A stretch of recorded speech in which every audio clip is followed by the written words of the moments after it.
Salam alaikum les auteurs de priorité. Nous dellu soir qui c'est une émission hebdomadaire pour parler de l'actualité au niveau du Sénégal. Nous avons bien de l'ol parce que aujourd'hui notre sœur Oumou est revenue sur le plateau. Xam naa ne ñu bëri dañ ko demander fii quoi mais aujourd'hui elle est là xam naa ne mo dina expliquer gars yi lu tax mu son absence là sur le plateau quoi. Oumou ñu ngi lay demander ñu ngi lay ne welcome back. Thank you. Salam alaikum. Tey débat bu ñuy indi c'est toujours dans l'actualité au niveau du Sénégal. Dana xaw a niroo quartier libre tuuti mais dinañu wax nit yi ku ci nekk boo amee sa point nga daal di ko analyser correctement comme ça ñu mën a xam exactement ban développement nga jël temps bi dina jël tuuti dans votre développement mais du dara quoi c'est nous dans nous. Aujourd'hui ñaari point laa fi bëgg a indi ñu analyser ko au niveau du Sénégal. Le premier point c'est quoi? C'est que seul contre tous quoi. Est-ce que Macky Sall le projet bu mu initié nii dina ci prospérer moom mooy question bi. Deuxième question bi may posé fii mooy Amadou Ba et Macky ban jeu la ñu nekk di def léegi nag ku ci nekk en fonction de cette question là mu jéem a seet ce qui se passe dans la scène politique là nga analyser yow lan la lay inspirer quoi tout ce qui est en train de se passer dans la scène politique nga xool le comportement de Macky Sall et de Amadou Ba nga wax ñu ban jàngat ngay def ci loolu quoi loolu mooy question bi la réflexion et à tout un chacun de me dire exactement lan la xalaat kii jeu boobu bu ñu gis nii quoi. Sans tarder je vais remettre la parole aux auditeurs aux panélistes là ñu jéem a adressé wu aux auteurs de priorité je vais donner l'honneur à Oumou quoi mu commencer adressé aux auteurs de priorité balaa ñoo dugg dans l'émission quoi Oumou. Oui, merci Bakary maa ngi lay nuyu di la ziar di nuyu ñi ma bokkal panel bi yëpp tey mon frère Bass frère Konaté ak sama yeneen frère yi nga xam ne xam naa léegi ñu agsi incha allah di jégalu nag bu baax dama nekk ni dafa am fu ma nekk soo maa ngi jégalu bu fekkee ne volume bi leerul mais fan yi du dara sama liggéey rek moo ma téye woon heure yi ngay def émission yi day fekk may liggéey mais plus que tey dama jël jour de vacances de congé moo tax ma ne naatu bu participer daal di leen nuyu di leen ziar bu baax di la remercier encore une fois ci opportunité bi ñuy jox à chaque fois ñu toog di waxtaanee li xew suñu réew merci beaucoup. jërëjëf Mamadou Konaté.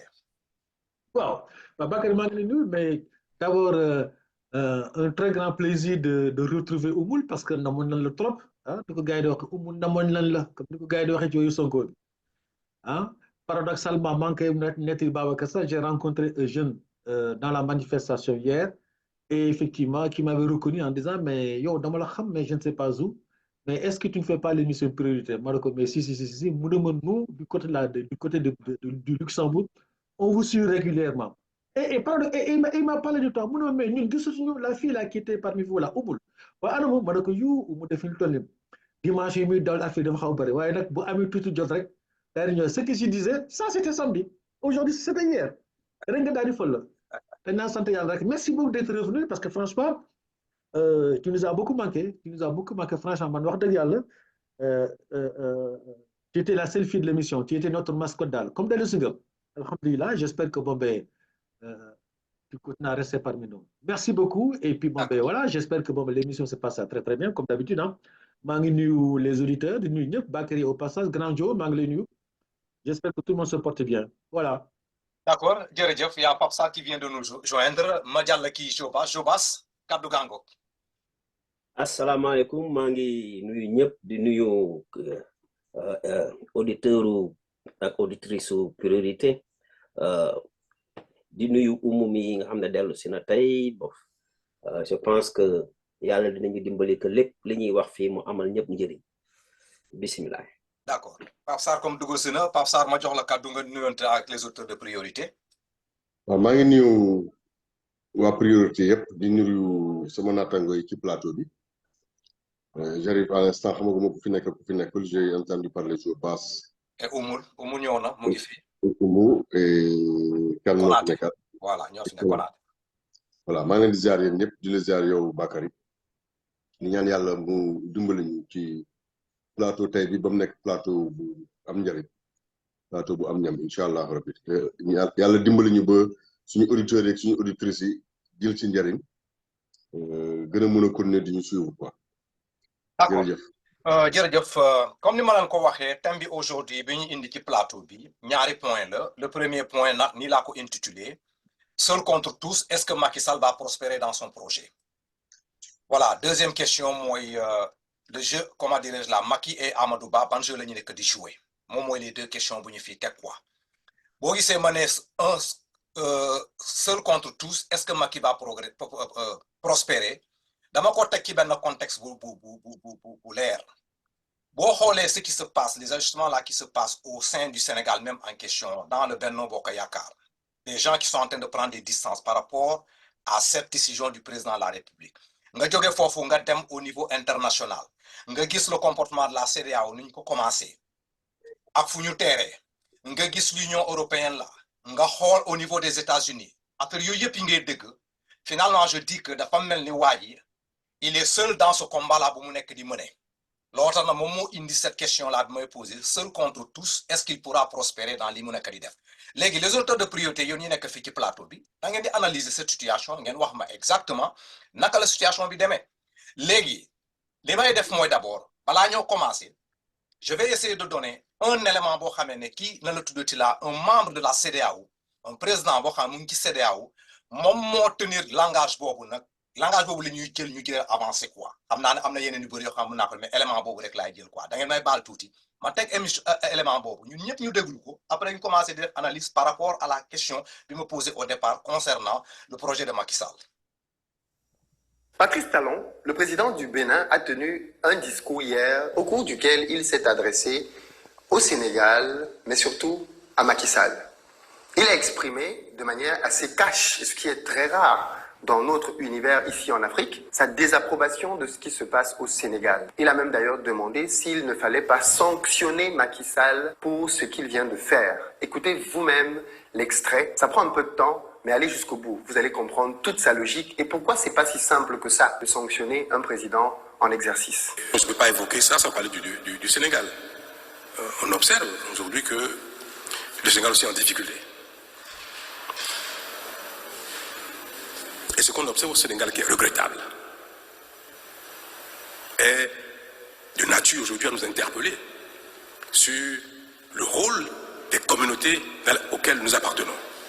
Est-ce que la CEDEAO ou l'UMOA, cette fois-ci, doit condamner ou non? Est-ce qu'elle doit condamner ou non? Quand on condamne, on dit qu'il ne faut pas condamner. Quand on sanctionne, on dit qu'il ne faut pas sanctionner. Il faut faire quoi? On va dire oui, mais si vous avez condamné ici, vous devez condamner là. D'accord, on l'a fait. Après le Mali, la Guinée, le Burkina, on l'a fait. On dit bon, d'une, deux fois. Vous savez que le Burkina n'a pas été sanctionné.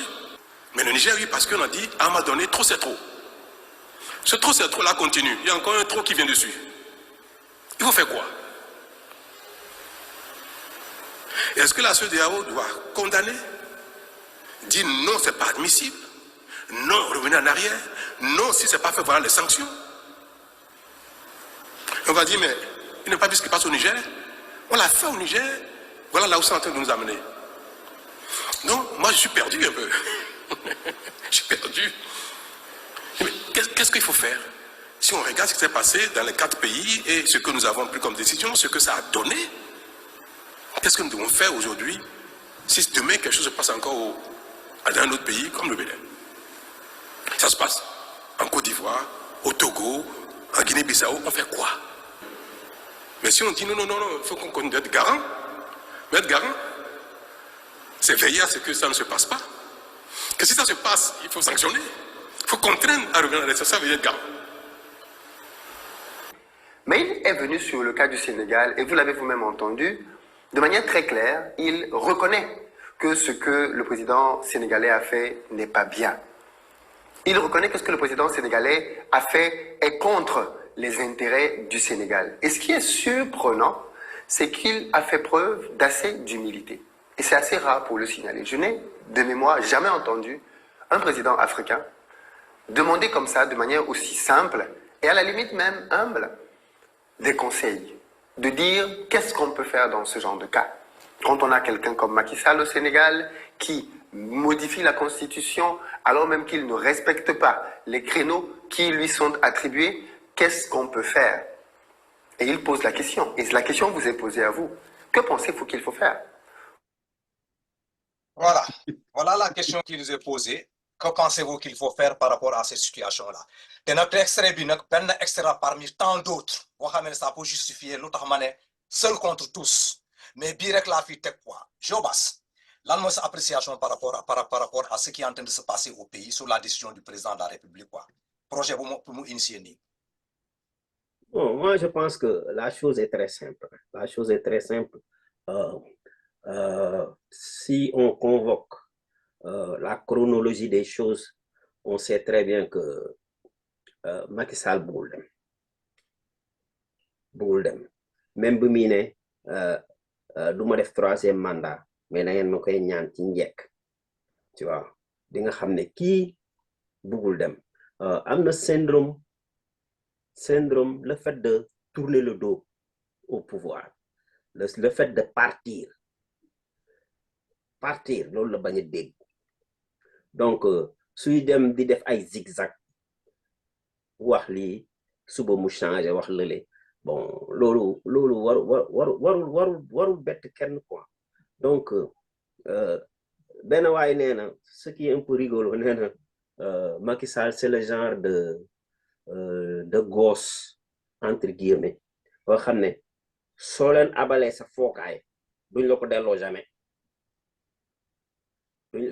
jaral na ko mu dem langaamu ci ginnaaw yaayam yow soo ñëwee pour nangu sa fookaay donc c'est le genre de type donc Macky seul contre tous donc warul bett kenn et puis je sais que la situation va être très compliquée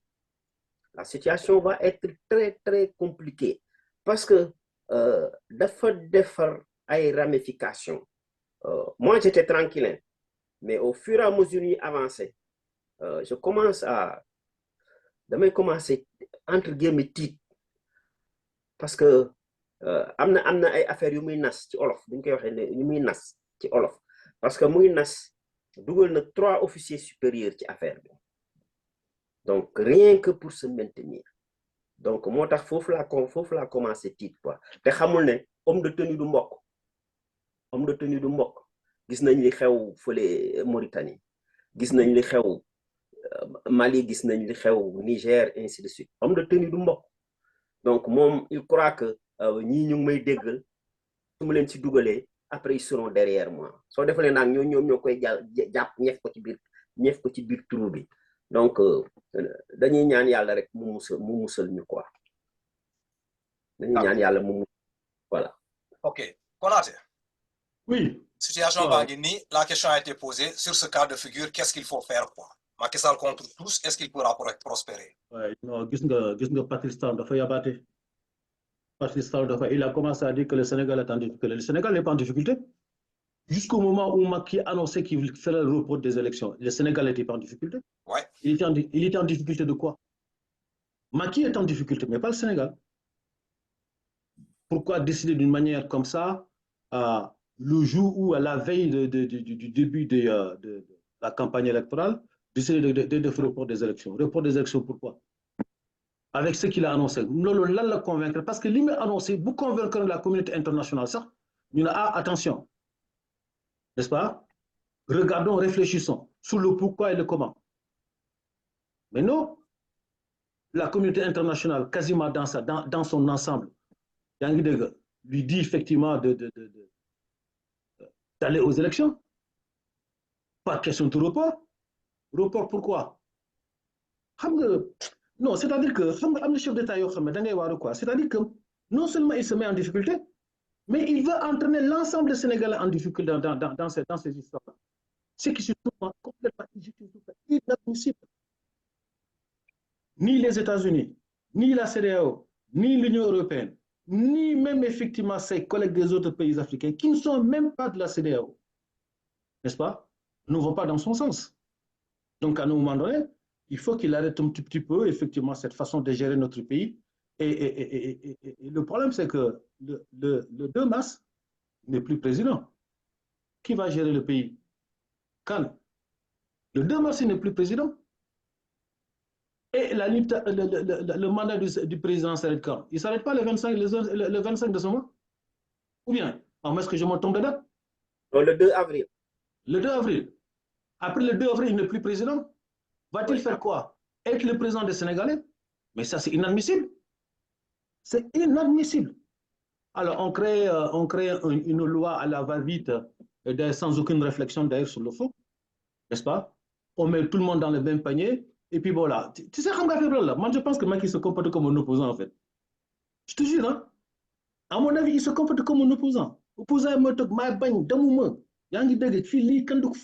de suite. Hein? Mais lui, il se comporte comme un opposant. Point final. Beaucoup sont contre wala je sais pas moi, Tiano Alassane def ko teñu la ouais, ce n'est pas le comportement d'un opposant. Et d'ailleurs, je pense que d'ailleurs, moi, à mon avis, depuis cette affaire-là, depuis un certain temps, de voir même plus qu'un an, fait d'ailleurs, le pouvoir se comporte comme un pouvoir d'opposant, alors que c'est le pouvoir. Il trouve tout le temps derrière l'opposition, effectivement, à certains des arguments pour justifier ce qu'il faut. Il ne justifie même pas ce qu'ils font parce qu'ils disent ce qu'ils font. Maintenant, là, il a fait du quoi. Donc, par conséquent, moi, je pense que il est tout seul. Alors, quand Patrick Talon dit qu'est-ce qu'on fait? Mais Patrick Talon, mais attends, c'est de l'hypocrisie. Lorsque le Burkina, lorsque le Mali, lorsque le Niger, ils se sont tous empressés en disant qu'il faut les sanctionner. Non? Qui c'est un semblant de coup d'État? Hein? Ce n'est même pas un semblant de coup d'État, mais c'est un coup d'État constitutionnel. C'est ce que tout le monde dit. Même les juristes le disent. Donc, s'il faut sanctionner Macky Sall. Mais en tant que Sénégalais, mais sanctionner mon pays, parce que bon, c'est ma côté une élection.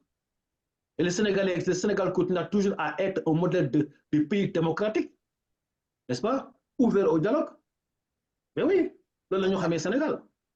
Mais c'est pas mais c'est une, non, il a rabaissé le Sénégal d'une façon que vous ne pouvez pas imaginer. Moi, j'ai des collègues ici qui me disent, ben il ne s'est même pas intéressé à l'Afrique. Non, mais oui, mais attends, qu'est-ce qui se passe dans ton pays? Pas plus tard que même aujourd'hui. Je t'ai parti voir un neveu, effectivement, qui est hospitalisé. Moi, un bel copain, finalement, mais attends, mais c'est quoi qui se passe au Sénégal? On ne s'intéresse pas à la politique, mais ça va en vrille, cette affaire-là. Ça veut dire qu'eux-mêmes, ils essaient de se connecter parce qu'ils ont des copains. Et un copain qui est sénégalais pour voir ce qui se passe dans les pays d'origine de ce copain-là. Non, c'est inadmissible. Les élections, c'est quand? C'est pour le 25. Pourquoi les présidents sortent, ils décrètent? Bon, ils ne connaissent pas les tenants et les aboutissants, bien entendu. Mais ils ne comprennent pas. Ils ne comprennent pas. Okay, donc, il faut les expliquer. Qu'est-ce que cette affaire-là? Talon d'affaires Yabaté. Moi-même, je ne sais pas qu'est-ce qu'il faut faire. Tu es le président, tu es un président comme Macky Sall. Lorsque certains pays avaient fait un coup d'État militaire, vous êtes sortis pour les sanctionner, n'est-ce pas? Mais prends ton courage en main en disant à la CEDEAO, il faut sanctionner le président Macky Sall. C'est tout le problème. Attends, il faut faire marcher les institutions. Ouais. Ou bien vous laissez vous craser les bras en disant, bon, maintenant, on laisse faire. Mais nous sommes contre, nous condamnons. Vous condamnez quoi? Vous condamnez, mais vous ne bougez pas. Mais quand d'autres pays étaient dans une telle situation, sinon même pire que ça, parce que vous avez dit que c'est un coup d'État militaire, n'est-ce pas? Vous êtes empressés tous, effectivement, à mettre ce pays-là en autarcie. En disant de toutes les façons, hein, comme Ouattara disait, de toutes les façons, ils n'en sortiront pas, ils ne s'en sortiront pas au Koniba. Et jusqu'à présent, ces pays qui ont fait un coup d'État par des militaires, ils sont toujours là debout, dans nous. Peut-être qu'ils ont des difficultés. Mais ces pays-là vont se trouver, si ça continue comme ça, si les sanctions tombent, du point de vue dans les plus grands pays démocratiques, là, les États-Unis, l'Union européenne, lorsque les sanctions tombent, ça va faire très mal au Sénégal. Hein. D'accord. Nadia Oumi, affaire Bangini, nous déroulons ensemble l'extrait. L'annonce sa appréciation par rapport à cette situation. Macky Sall contre tous, est-ce qu'il pourra prospérer dans son projet? Ouais, merci Bakary. C'est une priorité. Bon, tout d'abord, je veux wax rek ne muy Patrick Talon rek muy CEDEAO sincèrement ñoom amatuñu seen raison d'exister man maa ngi am yaakaar que ne incha allah bu ñu amee un nouveau président danañu génn ci CEDEAO parce que Bakary CEDEAO lan mooy liggéeyam lan la fi def ana Ouattara bi mu yéegee ba tey 5000 victimes am na si dëkkam ana Mohamed Idriss Déby ñaata nit lañ ko rey octobre 2022 est-ce que gis nga ba tey ji ñu wax ci wala ñu sanctionné leen defuñu ko lan la ñuy wax Sénégal CEDEAO nekkew fi lu dul di reprendre bu États-Unis communiqué bu États-Unis génnee ñu reprendre ko seen communiqué dimanche passé le 4 boo ko xoolee communiqué bi Department of State génnee même communiqué bi moom la ñu traduire mot par mot from English to French moom la ñu teg mardi le 6 bi ñu génnee beneen communiqué ñu ñëw changé waat ñoom tam def communiqué numéro 2 suñu amoon responsabilité kon bu ñu xamoon ñoom lan lañu ci Afrique jëloon seen responsabilité en main kon duñu toog di xaar beneen dëkk di bind ñuy doog a basé wu ci loolu dañuy tëf ñoom ñoo waroon njëkk a addu ci problème bi ñoom ñoo waroon njëkk a sanctionné Macky Sall Macky nag ñun Sénégal amuñu problème Bakary y a pas de crise au Sénégal problème interne bu APR ak problème mu Sénégal bokkul su bu fekkee ne dafa am problème interne biir APR wala biir Benno il n'a qu'à régler ça dans son parti mais mu épargne ci Sénégalais yi te sanction yi ngeen di wax am nañu yaakaar di ñaan tamit que ne sincèrement du doon ay sanctions yoo xam ne ce sera sur le Sénégal mais au contraire des sanctions sur le gouvernement commencer par Macky Sall ay sanctions yoo xam ne bu dalee ci seen kaw ñoom danañu dellu ginnaaw oui Macky il est seul parce que tey gis nga Union européenne ànduñoo ak moom Nations Unies ànduñoo ak moom lii ñëw ci kanam justement du gis nga États-Unis addu rek mu daw gaaw indiwaat internet yi démb ak violence yi am yëpp gisoo ñu dagg internet bi tey delloo nañu signalu Walf so li ñu ñaan yàlla mooy nañu dem ba Sénégal ñuy dem di manifester peacefully sans pour autant ñu interdire leen ko mais ay élection day am parce que ba tey jii ñoo ngi ci campagne Bakary ba tey jii ñoo ngi ci campagne Macky Sall amul doolewu di cancel suñuy élection il est président jusqu'au 2 avril à partir du 3 he's no longer our president loolu moom dafay leer mais yow da nga yaakaar ne le retour de l'internet là ou bien là le signal de Walf là c'est une pression quoi oui au niveau international bien sûr si au niveau international waaw ok mu wax ko mu bañ ko wax am na lu mu ragal du tey daw nañu dem Touba lan lañ doon def Touba tey dañuy wuti wàllu lan la dem le waaw dañuy wuti ji wàllu en fait émission bi mu def démb di wax ni yëpp di ay waa danaa ji benn force kii loolu lépp ay bluff la te gis nga bu fekkee ne coup d'état militaire da ko fee bëgg def moom boole na boppam ba pare na ko leer ne il y aura des sanctions gis nga niveau international Bakary jarut a yàkkamti ana ñu nekkoon fale nu mu tuddati Rwanda combien d'années après lañ leen jàpp dañ lay toog di la xaar ba nga génn territoire africain ñu ne la ñëpp jàpp la Macky il avait la chance de sortir par la grande porte mais c'est plus possible pour lui c'est fini c'est fini on ne parle pas que dafay risque to go to prison non c'est garanti Macky Sall dana dem prison moo nara nekk le premier président sénégalais boo xam ne dañ koy topp pour mu dem prison lii maa la ko wax munoo toog pendant 12 ans à la tête du pays nga diviser ñu ñun sénégalais yi ñu am ay problème nga affaiblir suñuy institution yàq suñu der ci àddina bi kii bu ñu amoon position bi ñu amoon réputation bi ñu amoon d'un pays démocratique d'un pays stable nga yàq ko léegi nga bëgg a toog naan nañ la dollil ay 10 mois ak ay 2 mois ak ay 1 an rek pour nga defaraat lan la fi mën a defaraat ci lu mu yàq ci 12 ans yi lan la fi mën a liggéey ci lu mu liggéeyul woon ci 12 ans yi sénégalais yi ñoo doyal xam nga nag moom dafa am lu ko nax li ko nax mooy xam nga olof ñaar danaa ku miin soxloo yëpp la sénégalais dañ doon dóor bàyyi defaat reculer mais moom li mu def moo gën a garaaw gisoo benn kilifa diine bu ci wax te je te dis fii laa ko waxee kilifa diine bu ci àdduwaat xale yi duñ la dégg sax c'est fini xale yi ma gis dañuy dem ak Macky jusqu'au bout ci niveau international moom kenn du bàyyi dara inshallah so non c'est fini pour lui amul benn sortie bu ma ci gis pour moom te li mu bëgg nii ça va pas aboutir Bakary ça va pas aboutir non je crois pas d'accord ñu jàll ci Pape Sarr seul contre tous est-ce que Macky Sall va prospérer dans son projet? La question est mal posée parce que Macky Sall n'est pas seul pour commencer. Macky Sall est avec son parti et sa coalition, mais Macky Sall est aussi avec les organismes internationaux. Jamais ne se sont désolidarisés du Sénégal et de son président. Le secrétaire général des Nations Unies, quand il a pris la parole, ça a été pour dire, mais je dis il n'y a rien à comprendre puisqu'il y a des opposants qui ont demandé le report. Maintenant qu'il y a le report, ils viennent marcher dans les rues et ils nous écrivent des lettres. Donc, les Nations Unies ont mis Macky Sall. La CEDEAO s'est montrée préoccupée. Elle a montré sa préoccupation. Elle n'a jamais condamné le Sénégal et Macky Sall. Il aurait fallu qu'on prenne des sanctions. Quand il y a des sanctions, moi, tu as constaté quelque chose, ça dépasse l'entendement. voilà, ça ne respecte pas les règles. Nous sommes dans cette planète Terre, dans un ordre avec un principe de subsidiarité. Les États prennent leur souveraineté en main et décident de ce qui est bien ou pas bien pour eux. Macky Sall est le président de la République du Sénégal, le mieux élu, celui qui a fait d'autres am Sénégal. J'espère que Amadou Ba fera mieux que lui, je l'espère vraiment, parce que les ça ne doit plus être difficile d'aller vers l'émergence. Mais aucun des présidents que vous citez dans ce pays, avant même que le Sénégal indépendant vienne, n'a fait autant que Macky Sall ce qu'il a fait. Donc, ni fait que Macky Sall va aller en prison. Ils ont même déjà dit que Macky Sall Japonenko. Ils inventent des trucs du tout et de n'importe quoi parce qu'ils sont hors de nos frontières et qu'ils pensent que nous, de toute façon, en étant hors du Sénégal, ils sont couverts pour tout. C'est une assurance vie, c'est une protection contre laquelle le Sénégal et l'État du Sénégal ne pourra jamais rien. Et qu'à partir de ces coins-là, ils peuvent dire ce qu'ils veulent. C'est de ça qu'il s'agit. Sénégal, tous, il y a des épiphénomènes dans des coins de rue. Hein? Depuis 3 jours, des goulofi, de quoi fouetter un chat. Je suis au Sénégal, nous vaquons à nos occupations. Il ne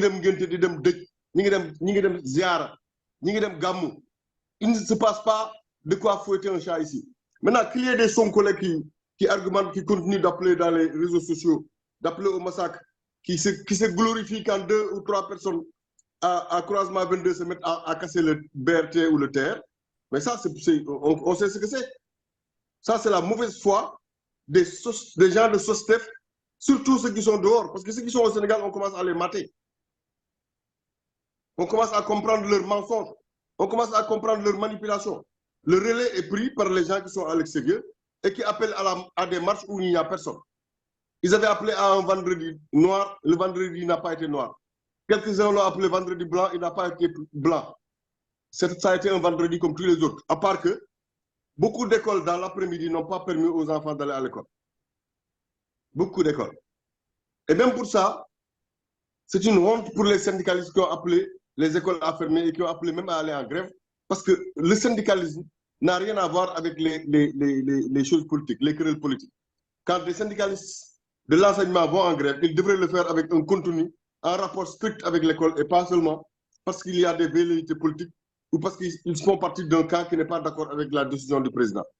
Le président Macky Sall, il l'a fait, nous l'encourageons et nous continuerons de l'accompagner, hein, et de tout faire pour que le Sénégal se retrouve vite dans sa situation normale, parce que cela ne l'est pas, c'est vrai. Et cette situation normale va nous amener aux élections, quoi qu'il arrive. Nous y sommes préparés, nous, depuis toujours. Amadou Ba a dit à qui voulait l'entendre qu'il ne voulait même pas qu'il y ait un report. Donc, quand personne, même dans le camp du président, ne veut un report et qu'il décide quand même qu'il va y avoir un report, mais c'est parce que lui a des raisons de le faire, que lui sait très bien et que nous, peut-être, nous ignorons. C'est de ça qu'il s'agit. Je ne vais pas m'étendre dessus. La vermine et la manipulation va continuer d'exister. On entendra encore des gens de la diaspora, des gens de SOSTEF appeler à sortir, dire aux gosses d'aller se faire tuer, faire du bruit, et être les premiers après à compter les morts et à dire voilà, qui balle l'incodor, qui l'incodor. Les mensonges sont tellement grossiers qu'ils se sont même permis de dire à la mort de Mame Gorgui Ndiaye qu'il a été tué parce que des grenades lacrymogènes ont été jetées sur lui. Mensonge, mensonge, mensonge. Mais ils peuvent continuer de mentir. Mentir toujours. Il en restera encore et le président reste de marbre. Et nous, on sera là. On fera bouclier autour de lui et le Sénégal va continuer de marcher sur ses 2 jambes. OK.